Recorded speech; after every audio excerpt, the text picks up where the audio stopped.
નમસ્કાર મિત્રો, યુવા ઉપનિષદ ફાઉન્ડેશનના ડિજિટલ પ્લેટફોર્મની અંદર હું નિકુંજ વાઘેલા અને મારી સાથે છે ગૌરવ પટેલ સાહેબ. આપ સૌ વિદ્યાર્થી મિત્રો જે છે એનું હાર્દિક સ્વાગત કરીએ છીએ. તો ગૌરવ સાહેબ, આજે વિદ્યાર્થી મિત્રો માટે શું લઈને આવ્યા છો?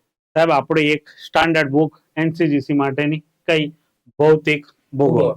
હા, હવે સાહેબ તમે સીસી નો મેઇન્સ નો સિલેબસ જોયો હશે, ધ્યાનથી જોયો હશે. જે લોકોએ જે મેઇન્સ આપવા જઈ રહેલા છે વિદ્યાર્થીઓ માટે કે ભાઈ સીસી માં ફિઝિકલ જીઓગ્રાફી નો પોર્શન વધારે જોવા મળ્યો છે. હવે એના માટે તો ભાઈ સૌથી બુક આપણી કઈ એનસી અને જીસી, આપણે ચાર આધારભૂત સ્ત્રોતને લઈને એક બુક બનાવી છે જેનું નામ છે ભૌતિક ભૂગોળ. મિત્રો, ગુજરાતનું એવું પહેલું પબ્લિકેશન જેણે ચાર આધારભૂત સ્ત્રોતોના આધારે બુક તૈયાર કરી છે. એનસીઆરટી, જીસીઆરટી, તમિલનાડુ બોર્ડ અને એનઆઈઓએસ. મિત્રો, આ ચાર બોર્ડને મિત્રો સાથે લઈ અને મિત્રો સરસ મજાનું મિત્રો જે છે એ પુસ્તક તૈયાર કર્યું છે. આપણી એનસીજીસી સિરીઝ છે એ મિત્રો તમે વસાવી હશે. નો વસાવી હોય તો તમારા નજીકના બુક સ્ટોર ઉપર જાજો, એમેઝોન, ફ્લિપકાર્ટ ઉપર જાજો અથવા યુવા ઉપનિષદ ફાઉન્ડેશનની નજીકની બ્રાન્ચ ઉપર જઈ અને આ પુસ્તકો મેળવી લેજો અને સ્પર્ધાત્મક પરીક્ષાની તૈયારી જોરદાર રીતે શરૂ કરી દેજો. તો ચાલો સાહેબ, આજે આપણું આ ભૌતિક ભૂગોળનું પુસ્તક કે જેની અંદર વર્ણનાત્મક, ઓનલાઈનર અને હેતુલક્ષી પ્રશ્નો સાથે મિત્રો જે છે એ તૈયાર કરવામાં આવેલું સરસ મજાનું પુસ્તક છે, એના વિશે માહિતી મેળવે. તો ચાલો સાહેબ. સાહેબ, આ છે આપણા પુસ્તકની વિશેષતા. વિશેષતામાં આપણે પહેલા કીધું કે ભાઈ NCERT, GCERT, Tamil Nadu board, NIOS ની ભાઈ કયા નવા અને જૂના દરેક સોર્સનો ઉપયોગ કરીને બનાવવામાં આવે છે.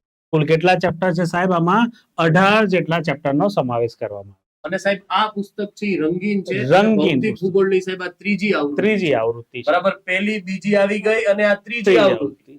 બરાબર છે. આ ત્રીજી આવૃત્તિ મિત્રો જે છે એ આપણે લાવ્યા છીએ અને આ પાછું રંગીન પુસ્તક જેની અંદર સાહેબ એનસીઆરટી દ્વારા એપ્રિલ 2026 માં પ્રકાશિત કરવામાં આવેલ ધોરણ 9 નું વિજ્ઞાન, જેને એક્સપ્લોરેશન નામ આપેલું છે, અને નવા પાઠ્ય પુસ્તકની પ્રથમ આવૃત્તિ જે છે એનો પણ આપણે આની અંદર સમાવેશ કરી લેવો. બરાબર છે. એટલે મિત્રો, આ ગુજરાતનું નહીં, આમ તો આ ભારતનું એવું પહેલું પબ્લિકેશન છે, યુવા ઉપનિષદ પબ્લિકેશન, કે જેને આ નવી બાબતો જે છે એનો પણ મિત્રો આની અંદર સમાવેશ કર્યો, જેની આપણે વિશેષતાની અંદર આગળ વાત કરીશું. ચાલો સાહેબ, આમાં પહેલી વસ્તુ કે આ ચારે ચાર સોર્સનો આપણે ઉપયોગ કરીએ છીએ તેમાં ઘણી બધી માહિતી તો સમાન હશે. હવે એ સમાન માહિતી માટે વિદ્યાર્થીઓનો ટાઈમ બહુ વેસ્ટ નહીં થાય એટલા માટે આપણે કલર કોડિંગમાં વસ્તુઓને ગયા છે. ભાઈ કયું તો અમુક કોડિંગ કલર એવું હશે જે અમુક બુક ખાલી એનાલિસિસમાં જ કન્ટેન્ટ આપ્યું છે, અમુક કન્ટેન્ટ એવું છે જેનું માત્ર એનાલિસિસમાં જ મળે છે, અમુક એવું છે કે જીસીએનસી માં મળે છે, અમુકનું એવું છે જે તમિલનાડુના સોર્સમાં મળે છે.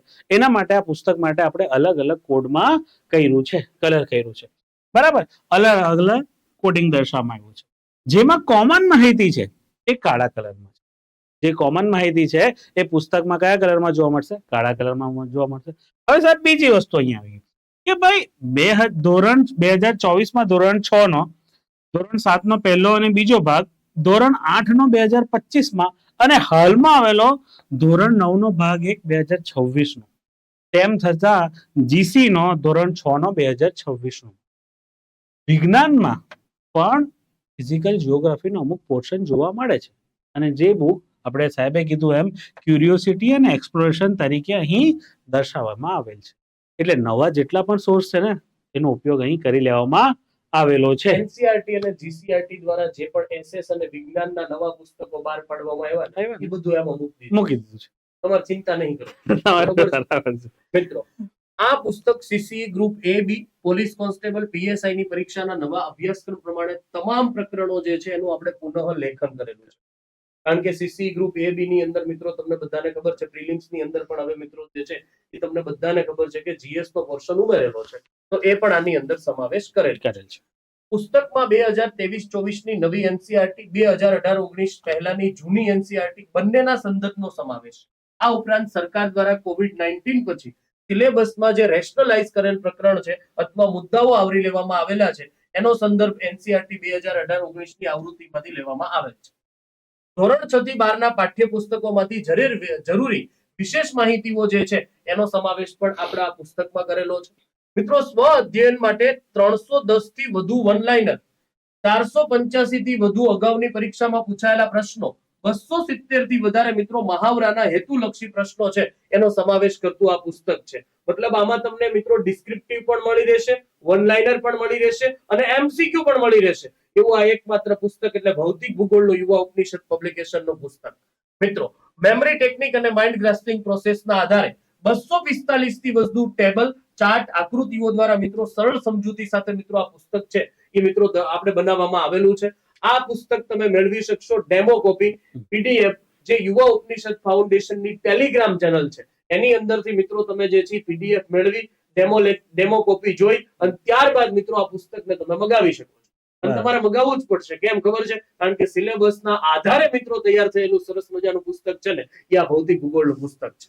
વધ્યા સાહેબ આગળ? બરાબર છે. તો જુઓ મિત્રો આ ક્યુરિયોસિટી ગ્રેડ 6 સાયન્સ માટેની બુક છે, ક્યુરિયોસિટી ગ્રેડ 7 માટેની બુક છે, ત્યારબાદ ક્યુરિયોસિટી 8 એક્સપ્લોરેશન 9મા ધોરણ નહીં, મતલબ વિજ્ઞાનની અંદર એક્સપ્લોરેશન કહેવાય. 9મા જે વિજ્ઞાન હોય ને એક્સપ્લોરેશન કહેવાય. ઘણાને એમ થાય કે આ સાહેબ એ ક્યાં છે, બરાબર છે, તો આના નામ આપેલા છે, બરાબર છે. ઓકે, પછી મિત્રો આપણું જે સ્ટાન્ડર્ડ 6 નું મિત્રો એસએસ, સ્ટાન્ડર્ડ 7 જે છે એનું મિત્રો આપણે બધી જ જે મતલબ નવી પુસ્તકો આવી રહી બધું આપણે લઈ લીધું, પર ચિંતા ન કરો. તો સાહેબ અહીંથી પુસ્તક અહીંથી શરૂ થાય છે. 6 થી 12 આધારિત 4 સોર્સનો ઉપયોગ કરીને બનાવવામાં આવેલું ભૌતિક ભૂગોળનું પુસ્તક. યસ ચાલો સર, હાઉ ટુ રીડ, કઈ રીતે આ પુસ્તકને વાંચવું એની માહિતી આપણે આપેલી છે. કઈ રીતે વાંચવું ભાઈ, તો આપણે દરેક ચેપ્ટરની સાથે આ કેટલા સોર્સ થી તૈયાર કરેલું પુસ્તક છે તે પહેલા આપી દીધું. આપણે કયા પાઠમાંથી લીધું છે એ પણ કીધું છે. જેમ કે એસએસ નવી ધોરણ 9 પાઠ પહેલો તો એની અંદરથી લીધું છે. પછી પાઠ 2 પૃથ્વીની સપાટી અને નિર્માણ 2024 ના પુસ્તકમાંથી લીધું, એ પણ લેવામાં આપણે બધી જ માહિતી આપી દીધી છે, બરાબર. પાઠ સાથે ઇન્ક્લુડિંગ ધોરણ, વિષય, કયા પાર્ટમાં છે તે પણ આપી દેવામાં આવેલું છે એનઆઈઓએસની. ત્યારબાદ અલગ અલગ કલર કોડિંગ પણ આપી દેવામાં આવ્યું છે કે ભાઈ એનસીઈઆરટી ન્યૂ અને ઓલ્ડ છે તો કયા બ્લુ કલર થી આવેલું છે, જે બ્રાઉન કલર થી છે તે કયું છે આપણું જીસી વાળું, ગ્રીન કલર થી જે આપવામાં આવ્યું છે તમિલનાડુ અને એનઆઈઓએસ નું છે, અને બ્લેક કલર ની તો આપણે વિશેષતામાં વાત કરી જ છે. સાહેબ શું કીધું છે? બ્લેક કોમન હશે, કોમન હશે એને મિત્રો આપણે જે છે ઈ બ્લેક કલર કોડ દ્વારા મિત્રો દર્શાવવામાં આવે. આ સંદર્ભ સૂચિ છે મિત્રો, બરાબર છે. ત્યારબાદ આ એની ઇન્ડેક્સ પ્રકારની આપી છે ભાઈ કે કયા ચેપ્ટરનો કયા સોર્સનો ઉપયોગ કરવામાં આવેલો છે એની વાત કરવામાં આવે છે. રેશનલાઇઝ કન્ટેન્ટની આવી છે. ટોટલ 18 જેટલા પ્રકરણો છે એની 18 જેટલા પ્રકરણોની માહિતી છે. ત્યારબાદ ડિટેલ ઇન્ડેક્સ. ઘણીવાર સાહેબ વિદ્યાર્થીઓને એવું થાય કે ભાઈ હવે એકવાર વાંચી લીધું છે બીજી વાર તો મારે રિવિઝન જ કરવું છે. ચાલો ભાઈ, તો જ્વાળામુખીના પ્રકારો, જ્વાળામુખી કઈ જગ્યાએ આવ્યું છે, જ્વાળામુખી વિસ્તરણ કેવી રીતે થયેલું છે, વિશ્વમાં કઈ રીતે ડિસ્ટ્રીબ્યુટ થયેલું છે એની માહિતી તો ડાયરેક્ટ તમે ચેપ્ટરમાં પેજ નંબર ખોલો, શોધવાની બહુ બહાર જરૂર પડતી નથી. આ છે આપણું ટેબલ ઇન્ડેક્સ કે તમારે જે જે બાબતો વાંચવી હોય તો સીધા તમે ટેબલ જે છે એ વાંચી શકો. ત્યારબાદ આ છે ચાર્ટ ઇન્ડેક્સ જે તમે પેજ નંબર વાઇઝ જઈ શકો છો. આ આપણે ફિગર ઇન્ડેક્સ, બરાબર છે. અને આ છે પહેલું પ્રકરણ જેની અંદર ભૂગોળ એક વિષય તરીકે. હવે દરેક પ્રકરણમાં સાહેબ આપણે કેવી રીતે આપ્યું છે ભાઈ, પહેલું પ્રકરણ આપી દીધું, ત્યારબાદ જે રેફરન્સીસ આપ્યા છે તે લઈ લેવામાં આવ્યા છે, ત્યાર પછી એની પ્રકરણની ડિટેલ ઇન્ડેક્સ આપી દેવામાં આવી છે કે આ પ્રકરણની અંદર શેની માહિતી છે. બરાબર, એની આપણે બાબત અહીંયા આપી દીધી છે જેથી વિદ્યાર્થીનો ટાઈમ વેસ્ટ ન થાય. કારણ કે સિલેબસમાં નાનો મોટો કંઈક અસમંજસ હોય કોઈને તો વાંચવું કે ન વાંચવું એ ખબર પડે. બરાબર છે. પછી આગળ જતા સાહેબ થિયરીઓ આપવામાં આવેલી છે. આયરો આપ્યું છે, ત્યારબાદ થિયરી આપવામાં આવી છે.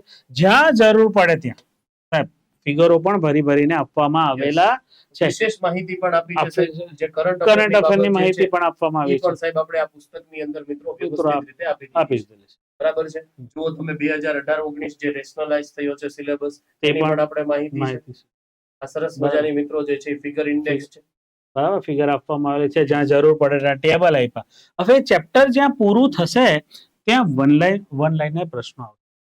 હવે વન લાઇનર રિવિઝન છે તમે ઝડપથી થઈ શકે. વન લાઇનર પ્રશ્નો પછી એની સાથે સાહેબ આગળ જઈએ તો અગાઉની પરીક્ષામાં પૂછાયેલા પ્રશ્નો. હવે એવું જરૂર નથી કે 2024 ના જ હોય, 2017 ના પણ, 2019 ના પણ, જેટલા ઇમ્પોર્ટન્સ લાગ્યા છે એટલા બધા અહીં આપણે મૂકવાનો પ્રયત્ન કરવામાં આવેલો છે. અને ત્યારબાદ પ્રેક્ટિસ કરવા માટે તમારા માટે એમસીક્યુ આપેલા હેતુલક્ષી પ્રશ્નો. બરાબર છે. પછી છે સેમ વસ્તુ આગળ જઈએ અક્ષાંશ અને રેખાંશનું છે. સાહેબ હવે જણાવો, આ આકૃતિ વિશે જણાવો. મિત્રો આ જે આખી આકૃતિ જે છે એ નવી આકૃતિ, બરાબર છે. એકદમ વ્યવસ્થિત રીતે મિત્રો જે નવી માહિતી આધારે મિત્રો આપણે સરસ મજાની એ આખી માહિતી આપી છે. મિત્રો આ પણ મિત્રો નવું એડ થયું છે, આપણને નવી માહિતી મળે છે પુસ્તક. બરાબર છે. બરાબર છે. તો એ પણ મિત્રો જે છે આપણે અહીંયા જે છે દર્શાવી દીધી છે કે જેથી તમિલનાડુ બોર્ડમાં સાહેબ આકૃતિ આપવામાં આવી છે. બરાબર, અને સરસ રીતે કયું +1 વિદ્યાર્થીઓને ઘણીવાર આ ટાઈપના ક્વેશ્ચનો પૂછાતા હોય છે, રેખાંશ અને અક્ષાંશ વાળા પૂછે છે. બરાબર છે. ચાલો સાહેબ આગળ જવા દો. પૃથ્વીની ગતિ બરાબર છે મિત્રો. પેરીહિલિયન એપીહિલિયન ના પ્રશ્ન મિત્રો જે છે વારંવાર આવે છે, તો આપણે વ્યવસ્થિત માહિતી આપી દીધી. બરાબર. પૃથ્વીની આંતરિક સંરચના બરાબર છે. તો એની અંદર સાહેબ આ સરસ મજાનું કલર આધારિત જે છે એ સાહેબ સરસ મજાનું આપણે એક ફિગર બનાવી છે સાહેબ. નવી આકૃતિ આવી છે, નવી એનસીઈઆરટી માં અપડેટ થઈ છે, તો આપણું બી મૂકી છે. ચાલો સાહેબ, જેમ જેમ આગળ જતા જઈએ તેમ આગળનું ચેપ્ટર ભૂકંપ અને જ્વાળામુખી સેમ સાહેબ. આ બધી વસ્તુ અંદમાન નિકોબારની કેન્દ્રીય વિસ્ફોટ કેવી રીતે થાય, આ પેસિફિક રિંગ ઓફ ફાયર કેવું છે. પહેલા આકૃતિ જૂની હતી, એમાં શું બતાવ્યું હતું? ખાલી પેસિફિક રિંગ ઓફ ફાયર બતાવ્યું, આટલું જ બતાવેલું હતું. અત્યારે આપણે સ્પેસિફાઈ કર્યું છે. શું કર્યું છે? સક્રિય જ્વાળામુખી ક્યાં ક્યાં છે, ભૂકંપના ઉદ્ગમ કેન્દ્રો કયા કયા છે, એને આકૃતિ સ્વરૂપે આખા વિશ્વનો આવી જાય એવો પ્રયાસ કરવામાં આવેલ છે. પ્રથમ શ્રેણીના ભૂમિ સ્વરૂપો સાહેબ, આ આકૃતિ વિશે જણાવો. ચાલો જો સાહેબ કે એનસીઈઆરટી માં આવી છે, નવી એનસીઈઆરટી માં મિત્રો વ્યવસ્થિત રીતે જે છે આપણને નવી એનસીઈઆરટી માં આપી છે, તો આપણે મૂકી દીધી. આ ભારતનું પહેલું પબ્લિકેશન છે, મેં હમણાં જ કીધું. બરાબર છે. કોઈ અતિશયોક્તિની વાત નથી કરતા, પણ આ જે વાત જે છે બરાબર છે, સીધી વાત નો બકવાસ. બરાબર છે. જે માહિતી હકીકતમાં મૂકી છે અમારા દ્વારા, એ અમે તમને કહીએ છીએ. બરાબર છે. આ વસ્તુ તમને કોઈ બીજા બુક ની અંદર નહીં મળે મિત્રો. બરાબર છે. એટલે સરસ મજાનું મિત્રો જે છે અહીંયા તમને ફિગર આપી દીધી છે. જે નવી ફિગર આપણને એનસીઈઆરટી આપી, તો અહીંયા સીધી મૂકી દીધી. બરાબર છે. ત્યારબાદ મિત્રો જુઓ, સરસ મજાની વ્યવસ્થિત રીતે આપણે બીજું એક પ્રકરણ છે ભૂ આકૃતિક પ્રક્રિયાઓ. બરાબર છે. એની અંદર પણ મિત્રો આપણને જે આ નવા માહિતીઓ જે આપણને આપી છે એ બધી જ આપણે મૂકી દીધી છે. હમણાં મિત્રો 2024માં પવનોને કારણે જે વધારે મિત્રો પર્વતમાળાની અંદર જે ભૂસ્ખલન થયું હતું, નબળા ભૂપૃષ્ઠની અંદર વાત હતી, એ પણ આપણે મૂકી દીધું છે. વયનાડ ભૂસ્ખલન તમને ખબર હશે. બરાબર છે.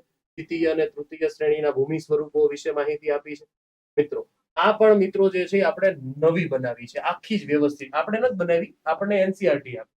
બરાબર છે. તો સરસ મજાની મિત્રો જે છે નદી જે છે એ કઈ રીતે વહે છે, નદી કઈ રીતે વહે છે સાહેબ, આકૃતિ આપણે જાતે બનાવવાનો પ્રયત્ન કરેલો છે. હવે શું છે ભાઈ, તો એક્સબો કયા સ્વરૂપમાં બનશે, કઈ અવસ્થામાં એક્સબો બનશે, કઈ અવસ્થામાં ડેલ્ટા બનશે, આકૃતિ જૂનીનું એક રિપ્રેઝન્ટેશન 3D ગ્રાફમાં કરવામાં આવેલું છે. એકદમ 3D આકૃતિ બનાવવામાં આવી છે કે ભાઈ ક્યારે ડેલ્ટાનું ફોર્મેશન થશે, એક્સબો ક્યારે બનશે આપણું, એ બધાની અહીં ચર્ચા કરી લેવામાં આવેલી છે. એક આકૃતિ જોઈને એક્સબો લેક કહેવાય.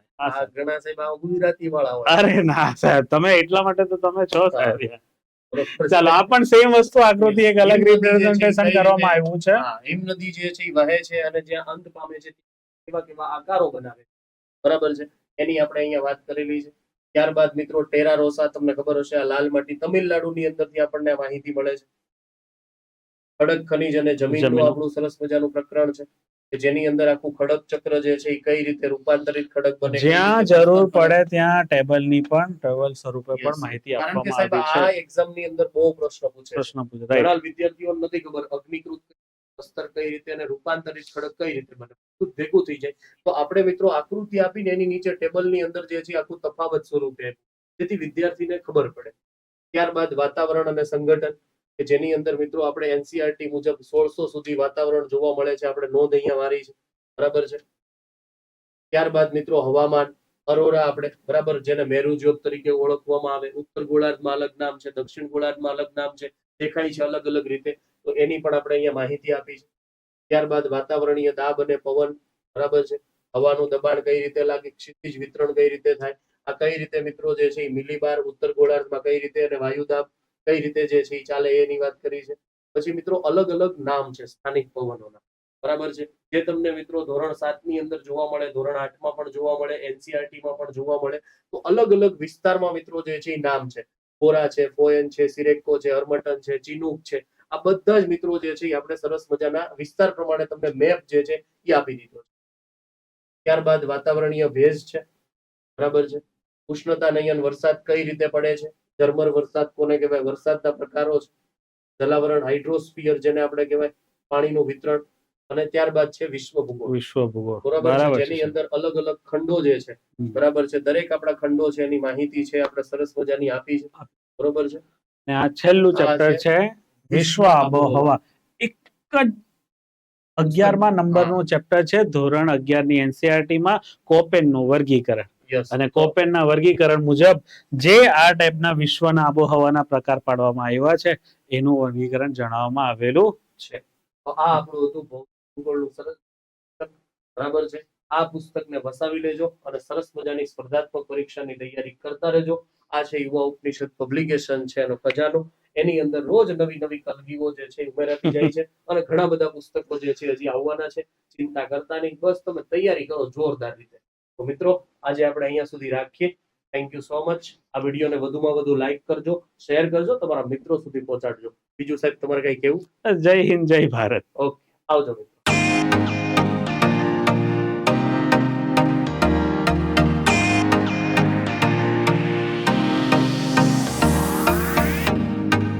સ્પર્ધાત્મક પરીક્ષાની તમામ અપડેટ્સ મેળવવા માટે સબસ્ક્રાઇબ કરો અમારી યુટ્યુબ ચેનલ યુવા ઉપનિષદ ફાઉન્ડેશન ઓનલાઈન અને પ્રેસ કરો બેલ આઇકોન.